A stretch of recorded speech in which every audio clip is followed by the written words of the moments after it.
नाज़रीन, मैं हूं मियां ताहिर और मैं आज आपको दुनिया की सबसे तेज़ तरीन और सबसे modern electronics warfare war, Pakistan air force cyber security war, इसकी तफसीलात बता रहा हूँ कि ये जो वॉर हुई है पाकिस्तान और इंडिया के दरमियान कुछ 4 दिन, और उसमें भी जो असल वॉर थी वो तो 20 से 24 घंटों के दरमियान हुई।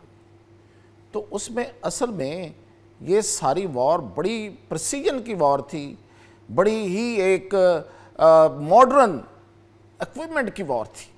तो वो कैसे थी, हुआ क्या भारत के साथ? देखिए, इसमें 2-3 चीज़ें हैं।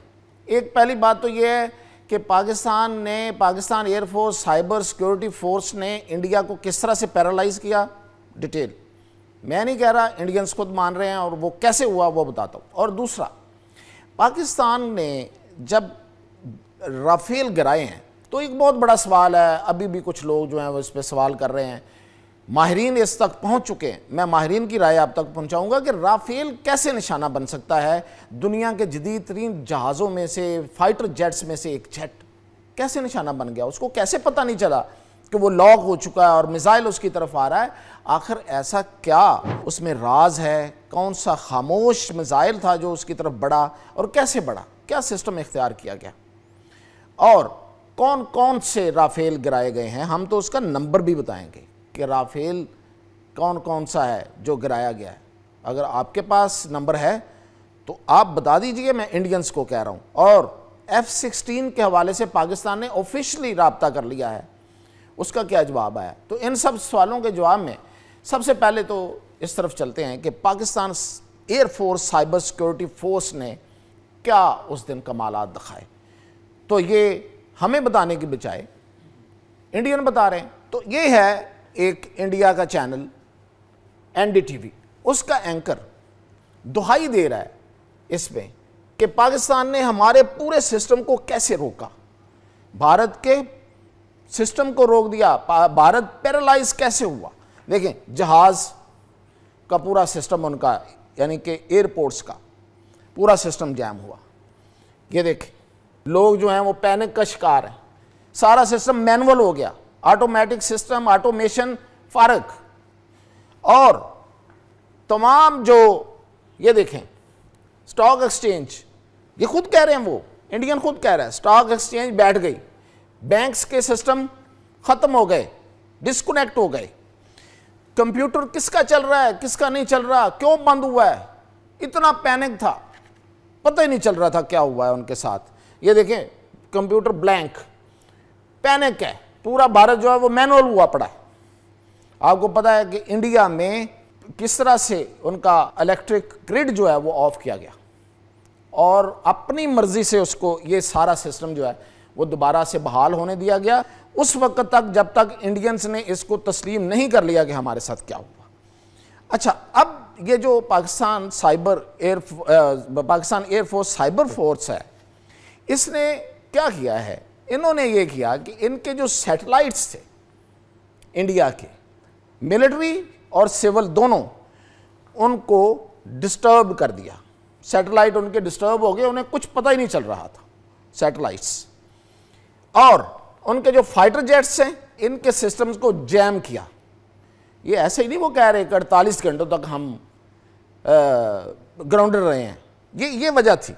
और उनके राडार्स को ब्लाइंड कर दिया साइबर फोर्स सिक्योरिटी फोर्स ने, और उनके जो पावर ग्रिड्स हैं वो शट डाउन हो गए।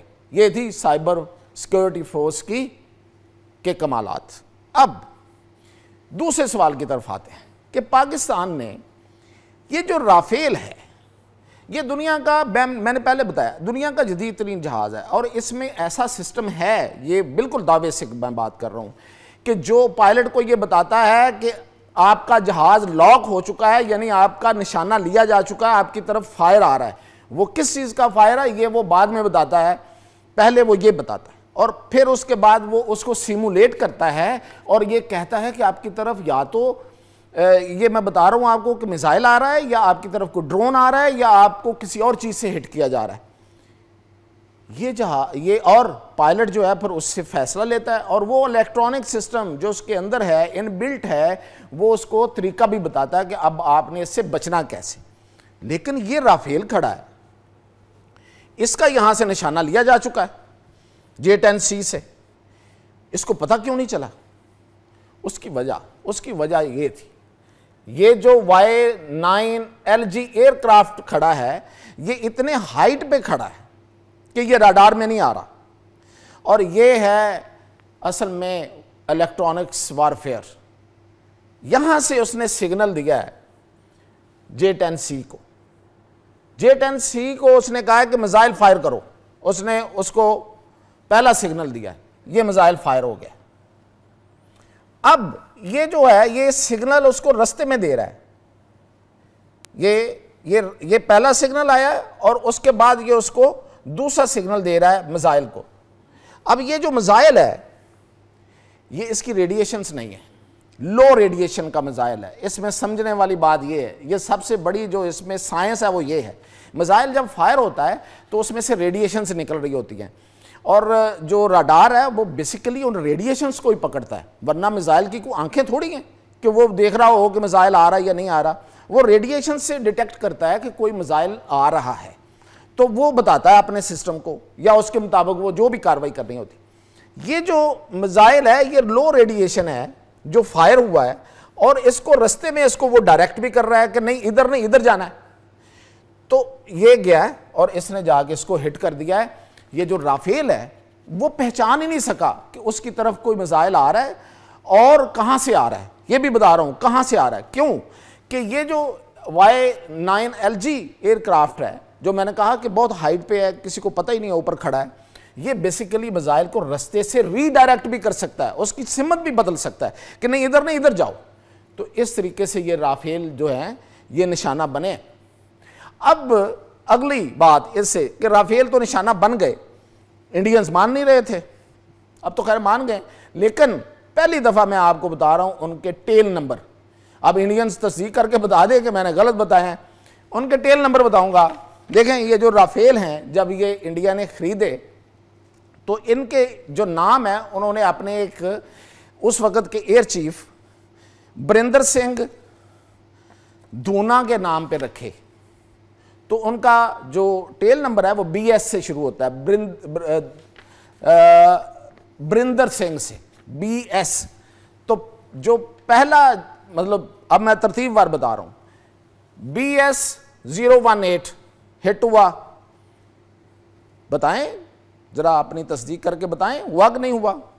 BS-21 हिट हुआ, BS-23 हिट हुआ, और BS-27 हिट हुआ। ये रिकॉर्ड है और ये चैलेंज है। अब आप यानी इंडियंस ये कह रहे हैं कि पाकिस्तान का हमने एक F-16 गिराया।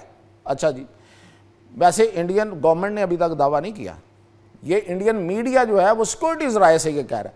अब आपने गिराया है तो आपके पास तो सबूत कोई नहीं था, लेकिन पाकिस्तानी हुकूमत ने प्रोएक्टिवली अमेरिका से रब्ता कर लिया और उस कंपनी को कहा जो बनाती है F-16, उसे कहा कि भाई आप बताओ कि हमारा कोई तैयारा जो है वो गिरा है, कोई तबाह हुआ है। उसने तस्दीक कर दिया कि पाकिस्तान का कोई F-16 तैयारा तबाह नहीं हुआ। तो ये है असल में जंग, ये है सच, ये है आपकी प्रोफेशनलिज्म।